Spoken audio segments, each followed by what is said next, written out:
담임 목사님께서 다가오시는 하나님이라는 제목으로 말씀 증거해 주시겠습니다. 이 시간 우리 믿음의 고백을 하나님께 드림으로 말씀 앞에 나아가도록 하겠습니다. 하나님은 나를 사랑하신다. 하나님 내 인생에 크고 비밀한 계획 가지고 계신다.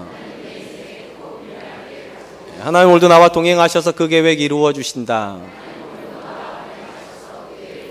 아멘. 그렇게 될 줄로 믿습니다. 아멘. 흔히 기독교를 가리켜 말씀의 종교라고 그렇게 부릅니다. 기독교를 말씀의 종교라고 부르는 가장 근본적인 이유는 기독교 신앙의 모든 근거가 말씀에서 나온다. 우린 그렇게 믿기 때문입니다. 성경이 말하는 기도는 다른 종교가 하는 것처럼 그렇게 열심히만 하면 되는 그런 것은 아닙니다. 성경이 말하는 근거는 하나님의 말씀에 기초하여 그 말씀이 우리 삶 가운데 이루어지기를 간구하는 것입니다. 또한 성경이 말하는 삶도 역시 우리가 성실히 사는 삶을 말하는 것이 아니라 하나님의 말씀에 다스림을 받고 그 말씀에 지배를 받는 삶을 우리는 성경이 말하는 삶이라 그렇게 부릅니다. 심지어 모세는 하나님의 입에서 나오는 모든 말씀이 사람이 먹는 떡보다 귀하다 그렇게까지 이야기를 합니다. 쉽게 말하면 우리의 생존보다 우리의 생명보다 더 귀한 것이 말씀이라는 것입니다. 교회 역사에서도 종교개혁이 일어나 기독교 역사가 구교와 신교로 갈라지게 된 가장 근본적인 배경도 하나님 말씀에 대한 고백 때문이었습니다. 루터와 칼빈을 비롯한 종교개혁자들은 그 당시 교황과 교회 전통이 가지고 있었던 성도의 삶의 최종적인 권위를 말씀으로 가지고 와야 된다. 말씀이 그렇게 다스려야 된다 고백을 하므로 가톨릭으로부터 개신교를 분리해 뉘었습니다. 그런 점에서 우리가 개신교라고 부르는 오늘날의 교회는 근본적으로 말씀 위에 세워져 있으며 말씀을 최고의 가치로 인정하는 공동체일 것입니다. 그렇다면 하나님께서 우리에게 주신 하나님의 말씀은 그 메시지의 어떤 특징을 가지고 있겠습니까? 하나님께서 우리에게 주신 말씀은 그 시작이 이렇게 되어 있습니다. 창세기 1장 1절 태초에 하나님이 천지를 창조하시니라. 성경이 우리에게 주신 첫 번째 메시지는 하나님께서 천지를 창조하셨다는 메시지입니다. 우리는 이 말씀에 근거하여 진화론이 아니라 창조론을 우리의 믿음의 고백으로 받습니다.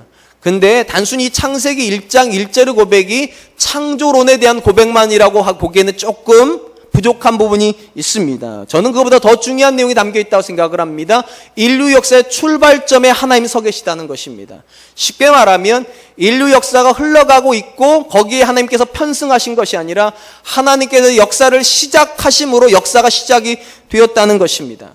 우리가 일반적으로 종교라고 부르는 모든 종교는 사람이 신을 찾음으로 시작이 됩니다. 그렇기 때문에 모든 종교의 신들은 다 수동적인 입장을 가지고 있습니다. 사람이 선택을 해 주어야만 합니다. 그러나 기독교는 좀 다릅니다. 하나님께서 역사를 시작하셨기 때문입니다. 하나님이 시작을 하셨고 하나님이 자기의 형상대로 사람을 만드셨으며 그 하나님께서 사람과 관계를 맺어주셨습니다. 그렇기 때문에 기독교의 하나님은 수동적이지 않으시고 능동적입니다. 그분은 시작하셨고 그분은 우리와 함께 계시기 때문입니다. 그런 점에서 창세기 1장 1절의 고백은 단순히 창조론에 대한 고백을 넘어서 하나님의 주도권에 대한 선언입니다. 하나님은 모든 것에 대한 주도권을 가지고 계십니다.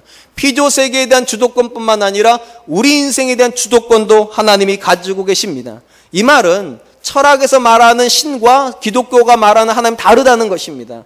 철학에서 말하는 신은 절대 타자입니다. 쉽게 말하면 우리하고 떨어져 있는 존재이지만 기독교가 말하는 하나님, 우리 곁에 계시는 하나님이십니다.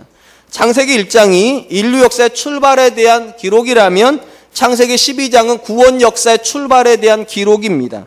창세기 12장도 이렇게 시작을 합니다. 창세기 12장 1절 여호와께서 아브라함에게 이르시되 너는 너의 고향과 친척과 아비의 집을 떠나 내가 내게 보여줄 땅으로 가라.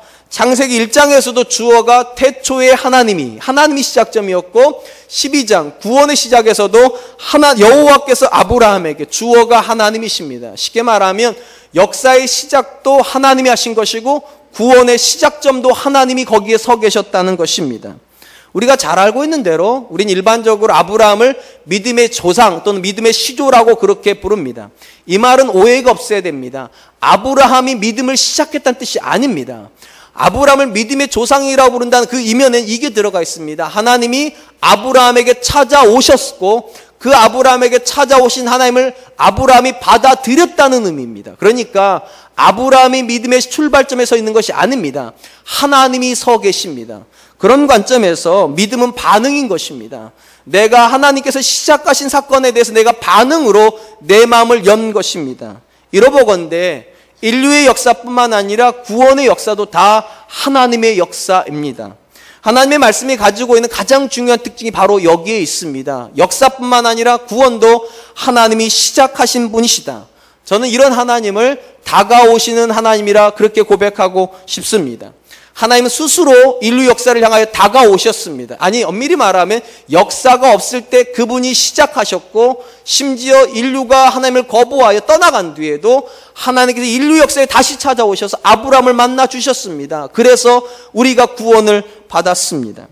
하나님께서 인류에게 다가오시는 모습의 가장 큰 절정은 하나님의 아들이 사람의 몸으로 이 땅에 오심일 것입니다. 성경은 예수님께서 이 땅에 오심에 대한 기록을 이렇게 하고 있습니다. 요한복음 3장 16절, 하나님이 세상을 이처럼 사랑하사 독생자를 주셨으니 이는 그를 믿는 자마다 멸망하지 아니하고 영생을 얻게 하려 하심이라. 요한 사도는 하나님께서 그분의 아들을 보내신 이유를 하나님이 사랑하셨기 때문이라고 말을 합니다. 쉽게 말하면 우리가 하나님을 사랑하고 있기 때문에 하나님께서 그분의 아들을 보내신 것이 아니라, 우리는 전혀 사랑하지 않고 있었는데 하나님께서 사랑하셔서 아들을 보내셨다는 것입니다. 우리의 상태에 대해서 로마서에 보면 바울이 그 당시 하나님의 아들이 이 땅에 올 때 우리의 상태를 이렇게 기록을 하고 있습니다. 로마서 5장 8절입니다. 우리가 아직 죄인 되었을 때에 그리스도께서 우리를 위하여 죽으심으로 하나님께서 우리에 대한 자기의 사랑을 확증하셨느니라. 바울은 하나님께서 그분의 아들을 보내실 때 우리가 아직 죄인이었다라고 말을 합니다. 이 죄인이라고 하는 말은 하나님을 기뻐하는 존재가 아니라 죄를 기뻐하고 있었다는 거예요. 쉽게 말하면 우리는 전혀 하나님을 원하지 않았습니다. 전혀 하나님의 사랑에 대한 갈망도 없었습니다. 그런데 놀랍게도 하나님이 먼저 우리를 사랑하셔서 아들을 내어주셨다는 것입니다. 이러보건대 복음이라고 부르는 것도 시작점은 역시 하나님이십니다. 구약의 역사의 시작, 구원의 시작도 시작점이 하나님이셨다면 신약의 복음의 시작점에도 역시 하나님이 서 계십니다. 하나님은 인류가 하나님을 찾기를 기다리신 것이 아니라 하나님이 찾아오셨습니다. 인류가 손을 내밀어 준 걸 잡은 것이 아니라 하나님이 인류를 향해 손을 내밀어 주셨고, 인류가 그걸 믿음으로 받은 것을 우리는 복음 사건 또는 구원 사건이라고 그렇게 부르는 것입니다. 그러하기 때문에 비록 우리가 믿음으로 구원을 받았지만 실상은 은혜로 구원을 받은 것입니다. 하나님이 다가와 주시지 않았으면 우리는 하나님 몰랐습니다. 하나님의 손을 내밀어 주지 않았으면 우리가 잡을 수가 없었습니다. 그러니까 잡는 행동보다 더 중요한 것, 만나는 사건보다 더 중요한 건 다가와 주신 사건입니다. 하나님이 우리 인생에 다가와 주셨습니다. 이러보건대 역사의 시작, 구원의 시작, 복음의 시작에는 다 공통점이 있습니다. 우리 성경이 말하는 공통점, 하나님이 시작하셨다는 것입니다. 이것이 사실이라면 오늘도 우리는 이렇게 믿어야 됩니다. 하나님은 여전히 우리 인생을 향해 다가와 주실 것입니다. 아니, 이미 다가오셔서 우리 상황 속에 좌정하여 계시고 우리를 도와주고 계실 것입니다. 그것이 성경이 말하는 굉장히 중요한 메시지입니다. 물론 이 자리에 계신 분들 중에 제가 지금 드린 이 메시지가 마음에 와닿지 않는 분들이 계실 겁니다. 아무리 생각해 보아도 하나님은 내 인생에 너무 멀리 계신 것 같고, 아무리 기도를 해도 하나님께서 우리 가정을 도와주시지 않는 것 같다, 그렇게 느낄 수도 있어요. 근데 사랑하는 성도 여러분, 제가 앞에서 뭐라고 그랬습니까? 기독교는 말씀의 종교입니다. 무슨 말인가? 내 감정을 기초로 하여 종교가 형성되지 않았다는 겁니다. 내 판단을 기초로 하여서 신앙이 시작되지 않았다는 거예요. 내 마음으로는 하나님 나를 안 사랑하는 것 같아요. 내 생각으로는 하나님이 나를 안 도와주시는 것 같아요. 그래도 하나님의 말씀이 여러분을 사랑한다고 하면 믿으셔야 돼요. 하나님 여러분 사랑하는 거예요. 하나님이 여러분의 감정으로부터 멀리 계시는 것 같아도 하나님의 말씀이 내가 내 옆에 있다 말을 하면 우리는 감정을 내려놓고 말씀을 붙잡아야 돼요. 그러므로 사랑하는 성도 여러분, 느낌과 판단으로 신앙생활 하려고 하지 마세요. 자꾸만 우리는 그러지 않습니까? 왠지 마음이 평안하면 하나님 나를 사랑하는 것 같고, 마음이 불안하면 하나님 나를 안 사랑하는 것 같아요. 그건 여러분 생각일 뿐이에요. 우리 상황을 놓고 보면 일이 잘 되면 하나님께 막 도와주시는 것 같고, 일이 안 되면 하나님 나를 안 도와주시는 것 같아요. 그건 여러분의 판단일 뿐이에요. 성경은 그렇게 말하지 않아요. 하나님은 다가오세요. 그분의 백성으로부터 멀리 계신 적이 없으세요. 언제나 우리 옆에 계세요. 그 믿음을 가지고 기도하는 겁니다. 하나님, 지금 내가 느껴지지는 않지만 하나님이 저 사랑하는 거 믿습니다. 하나님, 지금 내 상황에서 하나님은 멀리 계시는 것 같지만 저는 믿습니다. 하나님이 내 삶에 이미 들어와 계시다는 것을. 이것이 믿어져야지만 하나님이 가까워집니다. 이것이 믿어져야지만 그분과 교제가 시작이 되고, 이것이 믿어져야지만 하나님의 살아계심을 여러분 삶에서 경험하는 거예요. 멀리 계시다고 자꾸만 마음으로부터 움츠러들으면 절대로 하나님 경험 못합니다. 믿어야 돼요. 그럼에도 불구하고 하나님이 나 사랑하신다고, 그럼에도 불구하고 하나님이 내 인생에 와 계신다고, 그럼에도 불구하고 오늘도 하나님은 나와 동행하셔서 그분의 뜻을 이루어 주신다고, 이 아멘을 할 때 하나님께서 그 역사를 일으켜 주실 줄로 믿습니다. 출애굽기에서 하나님께서 모세에게 유난히 강조하셨던 부분이 바로 이것이었습니다. 하나님이 너희와 함께 있다. 사실 모세가 하나님의 부름 앞에 섰을 때 굉장히 이상한 질문들이 오고 가는 모습을 우리가 보게 됩니다. 대표적인 질문이 이런 겁니다. 출애굽기 3장 13절, 모세가 하나님께 아뢰되 내가 이스라엘 자손에게 가서 이르기를 너희의 조상의 하나님이 나를 너희에게 보내셨다 하면 그들이 내게 묻기를 그의 이름이 무엇이냐 하리니 내가 무엇이라고 그들에게 말하리이까. 모세가 하나님의 부르심을 받고 이스라엘 땅에 갔을 때, 애굽 땅에 갔을 때 가장 걱정했던 것이 무엇인가? 백성이 이렇게 물어볼 거라는 거예요. 하나님의 이름이 무엇이냐? 근데 여러분, 이 질문은 굉장히 이상한 게 시작이 이렇게 되어 있다니까요. 모세가 하나님께 아뢰되. 이미 모세는 하나님의 이름을 알아요. 이 하나님이라고 쓰여진 단어가 엘로힘이라고 한 단어이고요. 이 엘로힘이라고 한 단어는 창세기 1장 1절에 태초에 하나님이 할 때 그 하나님입니다. 그러니까 모세는 이미 하나님을 아는데 이렇게 물어보는 거야. 하나님, 하나님의 이름이 무엇입니까? 만약에 여러분 저한테 이렇게 물어보는 거 똑같아요. 정원준 목사님 이름이 뭡니까? 이건 참 앞뒤가 안 맞는 말이에요. 이미 알고 있는 이름인데 왜 물어보는 겁니까 도대체? 사실 이거에 대한 정확한 답은 알기가 쉽지는 않습니다. 그런데 전후 문맥을 보면 이해가 충분히 됩니다. 여러분, 하나님께서 모세를 보내실 때 이미 하나님은 모세에게 뭐라고 말씀하셨는가? 이스라엘은 내 백성이라고 말씀하셨어요. 심지어 저들의 고역을 내가 안다라고까지 얘기를 하십니다. 그럼 여러분, 그 다음 질문이 뭡니까? 그러면 하나님은 뭐 하셨대? 이런 거 아니에요? 400년 동안 이스라엘이 애굽에서 고통당하고 있는데 하나님께서 자기 백성이라고 그러시고 심지어 고통까지 당하는 거 다 알고 계시다는데 하나님 지금 뭐 하신 겁니까? 모세가 물어본 질문이 그거예요. 하나님, 제가 가가지고 이스라엘 백성에게 하나님이 나를 너희에게 보냈다고 말을 하면 그들이 뭐라고 말할 거야? 하나님, 그 하나님 어디 계시대? 이럴 거 아니겠습니까? 그 하나님 뭐 하셨대? 이렇게 물어볼 거 아닙니까? 그 질문이에요. 하나님을 뭐라고 얘기를 해야 될까요? 그때 하나님께서 모세에게 이렇게 대답을 해주십니다. 출애굽기 3장 14절, 하나님이 모세에게 이르되 나는 스스로 있는 자이니라. 또 이르시되 너는 이스라엘 자손에게 이같이 이르기를 스스로 있는 자가 나를 너희에게 보내셨다 하라.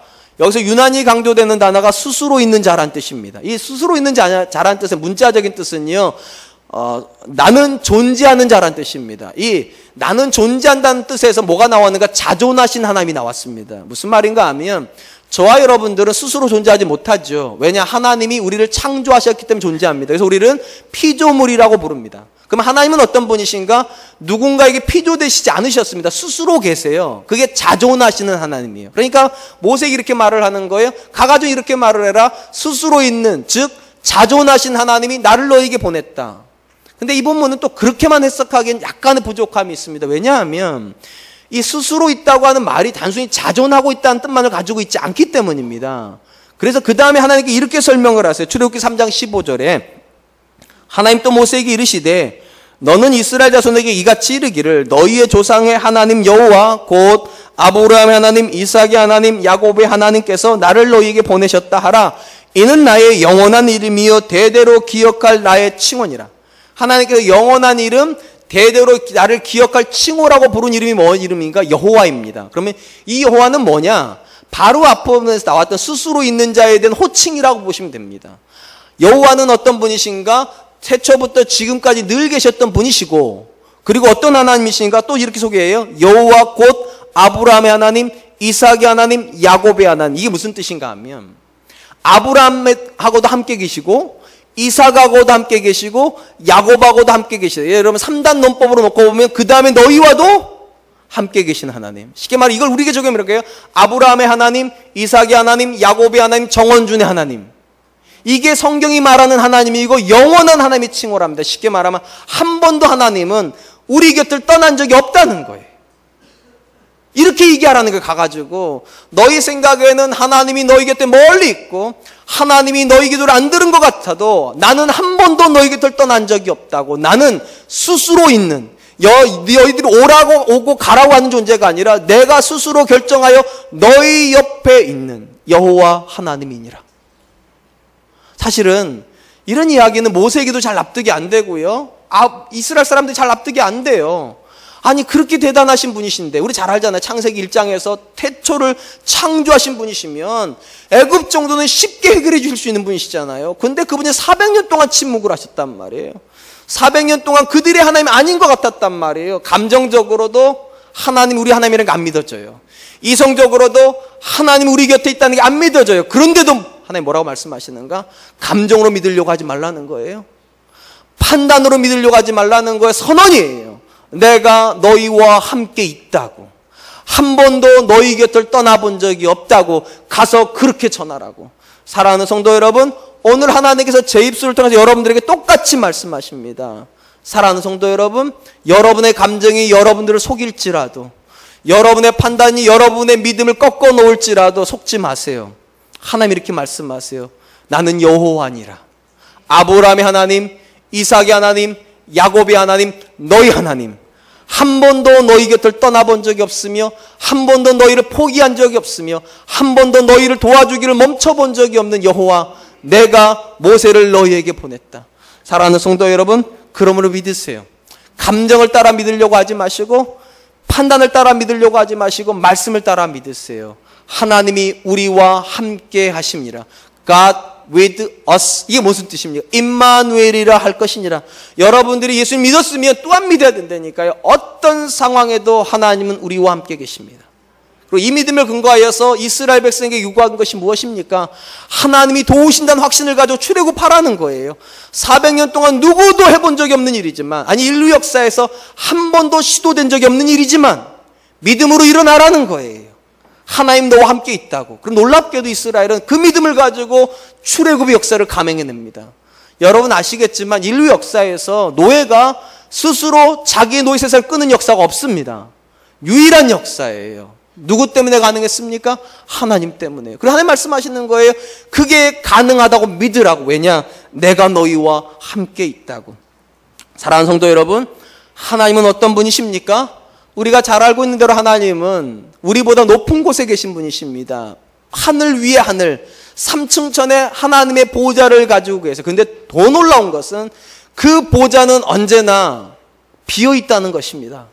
왜 비어 있을까요? 우리 인생 가운데 와 계시니까요. 멀리서 우리를 관찰하고 계신 분이 아니라 우리 삶 가운데 와 계신다라고 성경은 이야기를 해요. 그러므로 사랑하는 성도 여러분, 오늘도 우리는 이렇게 믿어야 됩니다. 하나님은 우리를 사랑하십니다. 하나님은 우리를 향하여 계획을 가지고 계십니다. 그리고 하나님 멀리서 우리를 도와주시는 분이 아니라 지금 내 옆에 함께 하심으로 그 계획을 이루어 주십니다. 근데 문제는 이것입니다. 우리가 자꾸만 현실의 장벽에 갇혀가지고 그 하나님을 안 믿으려고 한다는 거예요. 내 감정에 부딪혀가지고 자꾸만 인정 안 하려고 한다는 거예요. 내 상식에 붙잡혀가지고 자꾸만 판단하려고 한다는 거예요. 내려놓으세요. 내려놓으세요. 그리고 믿으세요. 하나님은 여러분 사랑하세요. 하나님은 여러분 곁에 멀리 계시지 않고 가까이 계세요. 그리고 오늘도 하나님은 도와주시는 분인 줄로 믿습니다. 오늘 우리가 살펴보게 될 본문 말씀에서도 요한사도가 굉장히 강조하는 것이 바로 이 사실에 대한 확증입니다. 19절입니다. 우리가 사랑함은 그가 먼저 우리를 사랑하셨습니다. 굉장히 멋있어요. 그가 먼저 우리를 사랑하셨다고. 쉽게 말하면 하나님이 먼저 우리에게 다가오셨고 먼저 우리에게 손을 내밀어 줬기 때문에 우리가 사랑하는 존재가 되었다는 것입니다. 이 본문 말씀 오늘 19절부터 21절은 사실은 형제 사랑에 대한 계명의 마지막 요약본입니다. 근데 요한사도 뭐라고 말하는가? 형제를 사랑하는 것보다 더 중요한 게 있다는 거예요. 기억해야 될 것. 하나님이 먼저 우리를 사랑하셨다고. 이게 왜 중요하냐? 하나님의 사랑을 경험하지 않은 상태에서 하는 사랑이라면 그 사랑은 내게 자랑이 될 수 있습니다. 내가 누군가를 사랑한다면 그렇지 못한 사람보다 내가 더 좋은 인격을 가지고 있고 더 좋은 성품을 가지고 있다는 증거가 될 수 있을지 모르겠어요. 그리고 그것 때문에 누군가가 이렇게 말할 수 있을 것 같아요. 내가 너보다 더 뛰어난 사람이라고. 근데 하나님 뭐라고 말씀하시는가? 틀렸다는 겁니다. 우리가 서로 사랑하는 것은 먼저 하나님이 우리를 사랑하셨기 때문이라, 쉽게 말하면 하나님의 사랑 때문에 우리가 서로 사랑하는 존재가 될 수 있었다는 겁니다. 우리 주변을 둘러봐도 태생적으로 좋은 성품을 가지고 태어난 사람들이 있습니다. 어릴 때부터 온화하고 화평하며 누군가에게 상처 주는 것보다는 누군가를 품어주는 사랑의 성품을 가지고 태어난 사람이 있어요. 근데 또 우리 중에는 그런 사람보다 조금 부족한 성품을 가지고 태어난 사람도 있습니다. 다른 사람을 이해하기보다는 판단하기 앞서고, 다른 사람을 세워주기보다는 내가 먼저 세워줘야 되고, 다른 사람이 배고픔을 챙겨주기 전에 내가 먼저 배불러야 되는 그런 사람도 있어요. 근데 여러분, 이거는 좋다 나쁘다고 말하기가 어려워. 왜냐하면 후자의 사람들이 주로 성공을 하거든요. 그렇지 않습니까, 솔직히? 그래요. 그러니까 어느 게 좋다 어느 게 나쁘다 말하기는 어렵지만 신앙적인 관점에서 보면 분명한 건 전자가 더 좋은 건 맞아요. 더 좋은 성품을 가지고서 사랑하면 좋은 거잖아요. 더 좋은 성품을 가지고 온유하면 더 좋은 거잖아요. 근데 여러분, 만약에 이 본문에서 말하는 사랑이 우리의 타고난 성품에서 나오는 사랑이라면 우리 중에 상당히 많은 사람들은 좌절해야 됩니다. 또 하나님 앞에 이렇게 말해야 됩니다. 하나님 불공평하시다고. 누구에게는 좋은 성품 주시고 왜 나한테 이런 성품 주셔가지고, 누구는 쉽게 되는 사랑 왜 난 이렇게 어렵습니까? 우리 중에는요, 남편이 쉽게 사랑되는 분이 있어요. 형편없는 남편인데도 굉장히 사랑하는 분들이 계시고, 어떤 분은 굉장히 좋은 남편인데도 아직도 부족하다고 해요. 그러니까 하나님 앞에서 우리가 말할 수 있어요. 하나님 불공평하시다고. 왜 나한테는 그런 성품 안 주셨냐고. 근데 희소식이 하나 있어요. 이 부분이 뭐라고 말하는가? 성품이 좋아서 사랑하는 게 아니랍니다. 하나님이 먼저 사랑하셔서 그 사랑이 나로 하여금 형제를 사랑하게 한다는 거예요. 그 말은 성품이 좋기 때문에 자연스럽게 하는 사랑도 아니고, 성품이 조금 부족해서 못하는 사랑도 아니라는 거예요. 하나님의 사랑이 부어지면 그 사랑은 우리로 하여금 누군가를 사랑하게 만든다는 것입니다. 하나님이 내게 다가오신다는 걸 알면 나도 누군가에게 다가가는 게 쉬워진다는 거예요. 하나님과 가까이 만나고 있는 남편은 아내와 가까이 만나는 게 쉽습니다. 하나님과 가까이 만나고 있는 아내는 남편과 가까이 만나는 게 쉽습니다. 하나님과 가까이 만나고 있는 부모는 자녀와 가까이 만나는 게 쉬워져요. 왜냐? 바울이 굉장히 근사한 고백을 하나 했기 때문이죠. 이런 고백입니다. 고린도후서 5장 14절. 그리스도의 사랑이 우리를 강권하시는도다. 참 멋있는 고백입니다. 그리스도의 사랑이 우리를 강권하신다. 이 강권한다는 말은요, 완전히 붙잡는다, 완전히 단단히 붙든다, 이런 뜻을 가지고 있습니다. 쉽게 말을 하면 하나님의 사랑이 우리에게 부어지면 그 사랑은 내 마음에 가만히 있는 게 아니라 나를 꽉 붙잡아 버린다는 거예요. 그래가지고 내가 사랑의 포로가 되도록. 여러분, 포로는 뭐밖에 못합니까? 주인의 일을 밖에 못합니다. 쉽게 말해 사랑이 내 인생의 주인이 돼버리면 나는 어떤 일밖에 못하는가? 사랑밖에 못하는 거예요. 그것이 그리스도의 사랑이 우리를 강권한다는 뜻입니다. 요한도 똑같이 이야기를 하는 거예요. 하나님의 사랑이 먼저 우리에게 부어졌습니까? 그 증거가 무엇인가? 내가 형제를 사랑하고 있다는 거예요. 사랑하는 성도 여러분, 저는 저와 여러분들이 그런 분들 되셨으면 좋겠어요. 물론 좋은 성품으로 사랑하는 것도 괜찮은 겁니다. 근데 여러분, 그거보다 더 근사한 게 뭡니까? 원래는 그렇게 좋은 성품 아니었는데 내 남편 내가 처음 결혼할 때마다 하더라도 막 욱욱거리고 흥분자라고. 제 얘기예요, 제 얘기. 딴 사람 얘기가 아니라. 그랬는데 예수님 믿고 인격적으로 그분을 경험하면서 시간이 흘러가다 보니까 어느 순간 보니까 타고난 성품을 가지고 있는 사람보다 더 좋은 사람이 되더라. 여러분, 이게 더 영광스러운 거 아닙니까? 왜 이게 영광스럽습니까? 하나님이 살아계심에 대한 증거잖아요. 내 남편을 변화시킬 수 있는 하나님이시라면 누군들 못 변화시킬까? 나를 변화시킬 수 있는 하나님이라면 왜 내 자녀를 못 변화시킬까? 그러므로 사랑하는 성도 여러분, 믿으시기 바랍니다. 하나님의 사랑은 여러분의 무뚝뚝한 남편도 변화시킬 수 있습니다. 무뚝뚝한 남편이 사랑하는 고백을 하기 시작할 거예요. 하나님의 사랑이 임한 아내는요, 애교를 부리는 아내가 될 겁니다. 여러분 모르시는가 본데요, 대한민국에 있는 모든 남자, 아니 인류에 있는 모든 남자는 애교 부린 여자 좋아해요. 근데 왜 그러면은 안 부리는가? 하나님 사랑이 임하지 않았기 때문인 거죠. 사랑하는 성도 여러분, 그 사랑을 충만해지길 축원드립니다. 그 사랑은 우리를 강권해요. 하나님이 기뻐하는 모습으로 바꿔놔. 여러분 또한 여러분들이 좋은 성품으로 여러분 자녀를 못 낳아놨어도 절망하지 마세요. 하나님의 사랑이 여러분 자녀를 만지면 여러분들 눈에도 사랑스러울 뿐만 아니라 다른 사람 눈에도 존귀하고 사랑스러운 자녀가 될 것입니다. 그래서 우리가 기도하는 게 그것이잖아요. 하나님 내 자녀를 만나 주십시오. 만나주면 변할 거니까요. 하나님 내 자녀에게 그리스도의 사랑이 임하게 해주십시오. 왜냐하면 그리스도의 사랑은 우리를 강권하는 사랑이기 때문입니다. 요한사도 지금 그 얘기를 하는 거예요. 내가 사랑하는 거 아니라고. 하나님이 먼저 사랑하셔서 나를 변화시켜서 그 성품으로 사랑하는 건데 뭔 자랑할 것이 있겠냐고. 그 다음에 요한이 또 이렇게 얘기를 합니다. 20절입니다. 누구든지 하나님을 사랑하노라 하고 그 형제를 미워하면 이는 거짓말하는 자니 보는 바 그 형제를 사랑하지 아니하는 자는 보지 못하는 바 하나님을 사랑할 수 없느니라. 19절과 연관시켜가지고 이렇게 말을 합니다. 하나님을 사랑한다고 하면서 형제를 미워하는 자는 거짓말하는 거랍니다. 근데 이 말을요, 우리가 조금만 잘못 이해하면 엉뚱하게 해석을 할 수가 있습니다. 마치 이 본문은 이런 식으로 해석이 되는 것 같아요. 하나님을 사랑하려면 형제를 꼭 사랑해야 된다. 쉽게 말하면 하나님 사랑의 전제가 형제 사랑인 것처럼 그렇게 기록되어 있는 것 같아요. 근데 여러분 잘 생각해 보세요. 지금까지 요한 1서에서 사랑은요 언제나 동일한 패턴으로 기록이 되어 있습니다. 이런 식입니다. 하나님이 먼저 우리를 사랑하시고 그 사랑이 우리로 하여금 하나님을 사랑하게 만들고 그리고 이 사람이 형제를 사랑하는 겁니다. 언제나 이 패턴입니다. 그런데 이 본문 20절은 이걸 패턴을 바꿔놓은 것 같아요. 하나님이 우리를 사랑하시면 형제를 사랑해야 되고 형제를 사랑하는 사람이라 하나님을 사랑한다. 이런 식으로 패턴을 바꿔놓은 것 같아요. 이렇게 되면 어떤 문제가 벌어지는가? 마치 이렇게 될 수가 있어요. 내가 형제를 사랑하다 보니까 사랑이 풍성해지고 풍성해지다 보니까 내가 이제 하나님도 사랑할 수 있게 됐다. 이렇게 해석이 될 수가 있어요. 근데 여러분 단언컨대 그런 뜻이 아닙니다. 이 부분에서 그럼 요한사도가 왜 이렇게 기록을 했는가? 아주 간단히 해석하면 이런 겁니다. 하나님까지 사랑할 수 있는 존재가 형제를 사랑하지 않는 건 불가능하다는 겁니다. 조금 쉽게 설명을 해볼게요. 제가 질문 하나 드리겠습니다. 여러분 하나님 사랑하는 게 쉽습니까? 남편 사랑하는 게 쉽습니까? 둘 다 어렵죠. 맞아요. 제가 봐도 둘 다 어렵습니다. 자, 하나님 사랑하는 게 쉽습니까? 아내 사랑하는 게 어렵습니까? 쉽습니까? 둘 다 어렵죠, 물론. 그래도 하나님 사랑하는 것이 쉽습니까? 자녀 사랑하는 게 쉽습니까? 둘 다 어렵습니다. 그래도 상식적으로 생각을 해보면은요, 하나님 사랑하는 게 더 쉬워야 합니다. 왜냐? 하나님은 늘 다가오시고 그분에겐 죄가 없으시며 늘 한결같으시며 늘 나를 도와주시잖아요. 근데 상대적으로 내 남편은 꼴보기도 싫고 내 아내도 가끔 나한테 좀 험하게 대하기도 하고 내 자녀는 내가 원하는 일도 안 한단 말이죠. 그러니까 상식적으로 생각해보면 하나님 사랑하는 것이 더 쉬워야 됩니다. 근데 현실은 어떤가? 그렇지 않습니다.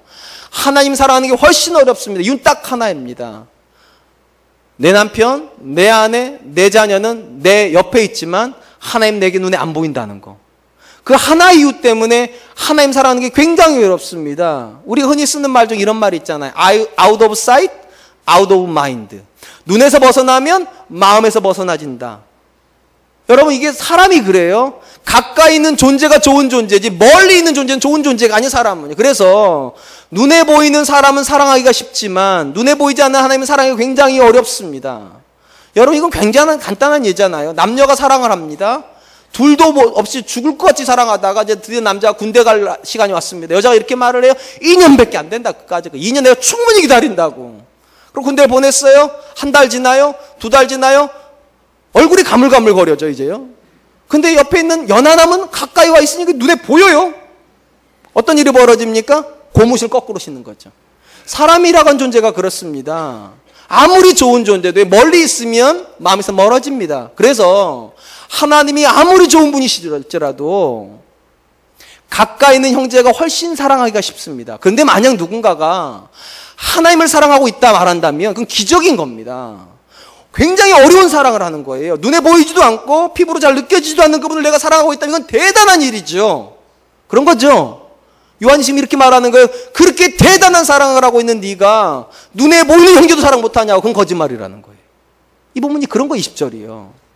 보이지 않는 하나님을 사랑한다는 게 얼마나 힘든 일이냐고. 그건 불가능에 가까운 일인데 네가 그리스도의 사랑을 받고 그 사랑을 경험하여서 하나님을 사랑할 수 있는 사람이 되었다면 그 정도 남편 이해해 줘야 된다는 거예요. 그 정도 아내 품어줘야 된다는 거예요. 그런 자녀일지라도 품을 수 있어야 된다는 거예요. 우리는 하나님을 사랑하는 사람이 되어버렸으니까. 사랑하는 성도 여러분, 여러분 하나님을 사랑하시는 분들이십니까? 예, 여러분 그러신 줄로 믿습니다. 요한사도의 관점은 이것입니다. 여러분들이 하나님을 사랑하는 사람이라 여러분 대단한 사람들입니다. 물론 여러분 자체가 대단한 건 아니에요. 왜냐? 하나님이 다가와 주셨기 때문에 그 사람이 가능했거든요. 하나님이 다가오지 않았으면 우리는 그 하나님 못 느꼈습니다. 여러분 하나님을 만났던 모든 사람들이 인격적으로 고백하는 고백이 뭔지 아십니까? 놀랍다는 거예요. 어쩌면 하나님은 그렇게 정확히 나를 아시는지. 나는 이 길이 옳은 줄 알고 이 길을 기도했는데 하나님께서 이 길을 갖다 주시더라. 다른 길을. 그때만 내가 절망을 했는데 막상 그 길을 가보니까 그 길이 내가 진짜 원하던 길이더라고. 일로 갔으면 큰일 날 뻔했다고. 나는 이 여자가 내 인생에 복이 되는 줄 알았는데 하나님께 그 여자 헤어지게 하더니만 난 원하지도 않았던 이 여자랑 만났단 말이죠. 제 얘기예요, 제 얘기. 근데 저는 살아보면 살아볼수록 느끼는 게 있어요. 이 여자랑 살아서 어쩔 뻔했냐고. 놀랍다는 거예요. 하나님의 사랑은 너무 놀랍다. 내가 아는 나보다 나를 더 잘 아시는 하나님. 이 하나님을 만났던 다윗이 뭐라고 고백을 합니까? 이렇게 고백을 합니다. 시편 63편 3절. 주의 인자하심이 생명보다 나음으로 내 입술이 주를 찬양할 것이라. 여기 나오는 인자하심은 사랑이에요. 그러니까 주의 사랑이 생명보다 낫다. 이 생명은 내 생명입니다. 내 생명보다 너무 낫다는. 왜냐? 하나님께서 인도해 주셔서 여기까지 온 것이지 내 생명으로 여기까지 올라 못 왔다는 거예요. 하나님이 기가 막힌 방법으로 나를 사랑해 주셔서 내가 하나님을 만났다고. 내가 지금의 이 자리에 왔다고. 제가 정말 좋아하는 어떤 목사님께서 지금 이제 이분이 곧 있으면 70이 되십니다. 자기 인생을 돌아보면서 설교를 하시는데 참 평생 기억할 만한, 또 제가 평생 고백할 만한 고백을 하셨어요. 그분이 이렇게 말을 했습니다.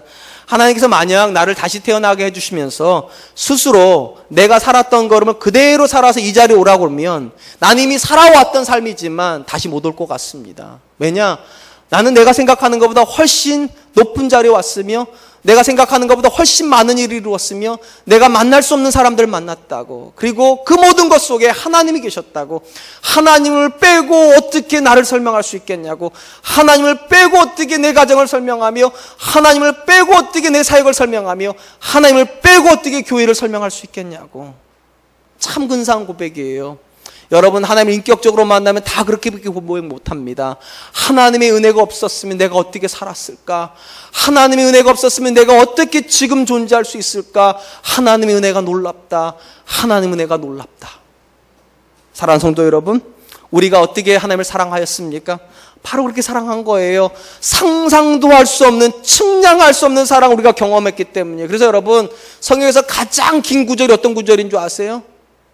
요한복음 3장 16절이 제일 길어요. 시편 119번 더 길어요. 왜냐? 하나님이 세상을 얼마큼 해야 될지 잘 모르겠어요, 제가요. 여러분, 상상만 해도요, 그건 상상할 수 없는 사랑이에요. 제 인생을 돌아보아도 어떻게 제가 여기까지 왔을까 도대체요. 제가 어떻게 제 아내 같은 여자를 만났으면, 제가 어떻게 제 아들들 같은 사람들을 만났으면, 제가 어떻게 여러분같이 좋은 사람들을 만났을까요? 아니에요. 요즘 정말 그렇게 믿어요. 그러니까 요한복음 3장 16절은 굉장히 긴 구절이에요. 하나님이 세상을 처럼 하다가 또 이렇게 말하죠. 하나님이 정원들을 사랑하사 숨이 멎을 만큼 사랑하는 거예요. 그게 믿어지면 이렇게밖에 고백 못해요. 하나님, 나도 하나님 사랑해요. 하나님, 나도 하나님을 사랑해요. 피부로는 안 느껴지는 것 같아도 내 이성은 그게 동의 안 될지라도 하나님, 저를 이처럼 사랑하셨는데 왜 내가 하나님을 안 사랑할까요? 요한이 하는 말이 그거예요. 하나님이 당신을 그렇게 사랑하셨다고, 먼저 사랑하셨다고. 그 사랑을 경험을 했는데 어떻게 눈에 보이는 남편 안 사랑할 수 있겠냐고. 조금 부족한 아내를 부족하다고 책망할 수 있겠냐고. 조금 연약한 자녀를 내 기준에 부족하다고 그렇게 책망할 수 있겠냐고. 그렇게 할 수 없다는 거예요. 그래서 결론이 이렇게 되어 있지 않습니까? 21절. 우리가 이 계명을 주께 받았나니 하나님을 사랑하는 자는 또한 그 형제를 사랑할지니라. 우리가 지난주에도 들었죠. 예수님께서 크고 중요한 계명이 두 가지라고, 한 가지를 질문해 두 가지롭게 대답을 못 하셨다고 그랬잖아요. 하나님을 사랑하는 것, 그것이 첫째 된 계명이고, 그 계명이 들어오면 그 사람은 반드시 어떻게 할 수밖에 없다고요? 이웃을 내 몸과 같이 사랑할 수밖에 없다고. 왜냐? 다가오시는 하나님을 믿으면 나도 누군가에게 다가가야 하기 때문입니다. 하나님이 내 인생에 다가오셨습니까? 남편들이 아내에게 다가가십시오. 아멘을 하셔야 되는데 지금요. 하나님 내 인생에 다가오시는 걸 경험하신 아내들이 계십니까? 남편들에게 다가가십시오. 하나님께서 우리 인생에 다가오심을 경험한 부모님들이 계십니까? 자녀에게 다가가십시오. 그것이 하나님께서 우리에게 주신 크고 중요한 계명인 줄로 믿습니다. 이제 말씀을 맺겠습니다. 사실 인간적인 관점에서 보면 우리가 하나님을 사랑한다는 것은 참으로 놀라운 고백입니다. 아니, 엄밀히 말하면 불가능한 고백입니다. 너무 멀리 계시고 우리랑 차원을 달리하실 뿐만 아니라 우리는 죄인이었는데 하나님께서 나를 사랑하신다. 이게 왜 가능해졌습니까? 하나님이 다가오셨기 때문입니다. 상식적인 사랑으로 다가오신 것이 아니라 이처럼 이해할 수 없는 사랑으로 다가오셔서 우리를 만나주셨고 오늘 이 순간 올 때까지 우리를 도와주셨습니다. 물론 지금 이 순간 그 사랑이 피부로 안 느껴질 수 있습니다. 지금 이 순간 내 머리가 그 사랑을 부정할 수도 있어요. 그럼에도 불구하고 사랑하는 성도 여러분, 기독교는 말씀의 종교예요. 말씀이 이렇게 말을 합니다. 우리가 서로 사랑하기 이전에 그가 먼저 우리를 사랑하셨다고. 사랑하는 성도 여러분, 믿으시길 축원드립니다. 오늘도 하나님은 여러분 사랑하십니다. 오늘도 하나님은 여러분 가까이 계십니다. 오늘도 그 하나님이 여러분을 도와주실 것입니다. 또한 여러분 믿으시기 바랍니다. 하나님의 사랑이 여러분들에게 부어졌다면 그 사랑은 여러분을 강권할 것입니다. 어떻게 강권합니까? 사랑하도록요. 남편 사랑하게 만들 겁니다. 아내 사랑하게 만들 겁니다. 자녀 사랑하게 만들 것입니다. 사랑과 은혜에 속하 있는 모든 믿음의 권속들은 태생적으로 좋은 성품은 안 가지고 있을지는 몰라도 믿음 안에서 날마다 성품의 변화를 경험하길 축원드립니다. 사랑하십시오. 온유하십시오. 화평하십시오. 그리고 인자하십시오. 하나님께서 오늘도 그렇게 하라고 우리에게 그 사랑 부어주셨습니다. 이 은혜가 있는 한 주간 되시길 주님의 이름으로 축원드리겠습니다. 오늘은 시간이 많이 가서 일단 찬양은 안 하고 기도를 좀 하려고 합니다. 하나님께서 내 인생에 다가오셨음을 내가 인정하게 하여 주시옵소서. 그리고 오늘도 그 사랑이 내 마음을 강권하여서 하나님 내 남편 사랑하게 하여 주시고 내 아내 사랑하게 하여 주시고 내 자녀 품을 수 있도록 좀 도와주시옵소서. 혹시 여러분 마음 가운데 미워하는 사람 있습니까? 하나님 내 마음을 녹여주셔서 그 사랑으로 그 사람도 품을 수 있도록 좀 도와주시옵소서. 그래야 하여서 하나님 나를 알고 있는 모든 사람마다 나의 변화된 모습을 보고서 하나님께 영광 돌리게 하여 주시옵시고 내 가까이 있는 사람들마다 내 안에 계신 하나님을 찬양할 수 있도록 주님 도와주시옵소서. 우리에게 그 은혜를 더해 달라고 우리 같이 한번 기도하도록 하겠습니다. 기도하겠습니다. 사랑의 아버지 하나님 감사합니다. 오늘도 귀한 시간 주시고 우리 눈에 보지 앞으로 보셔주시고 하나님 말씀을 듣게 하여 주시고 감사합니다. 우리가 서로 사랑하는 것은 먼저 하나님께서 우리를 사랑하셨기 때문이고 하나님 비록 우리가 좋은 성품 타고나지 못하였고 우리의 환경과 우리 여건들이 나로 하여금 사랑하게 만들지 못할지라도 하나님이 먼저 다가오시고 그 하나님이 나를 먼저 사랑하셨으며 그 사랑이 나를 강권하며 오늘도 우리는 사랑하는 사람이 될 줄로 믿습니다. 아내는 남편을 사랑하게 될 것이고 남편은 아내를 사랑하게 될 것이며 부모는 자녀를 사랑하게 될 줄로 믿습니다. 하나님 그 사랑의 강권함을 받게 하여 주시옵소서. 날마다 우리 안에 변화되는 모습이 있게 하여 주시옵소서. 성품의 변화를 경험하게 하여 주시옵소서. 인격의 변화를 경험하게 하여 주시옵소서. 가치관의 변화를 경험하여 내 주변에 있는 사람들이 내 안에 있는 하나님을 만나게 하여 주시고 그들의 삶에도 하나님을 열망하고 하나님을 만나기를 소원할 수 있도록 주님 잡아주시옵소서. 우리 사랑과 하나님께 속한 모든 믿음의 권속들마다 매일의 삶이 그리스도를 닮아가게 하여 주시옵시고 저들의 삶을 통하여 그리스도의 향기가 증거될 수 있도록 우리 하나님 잡아주시옵소서.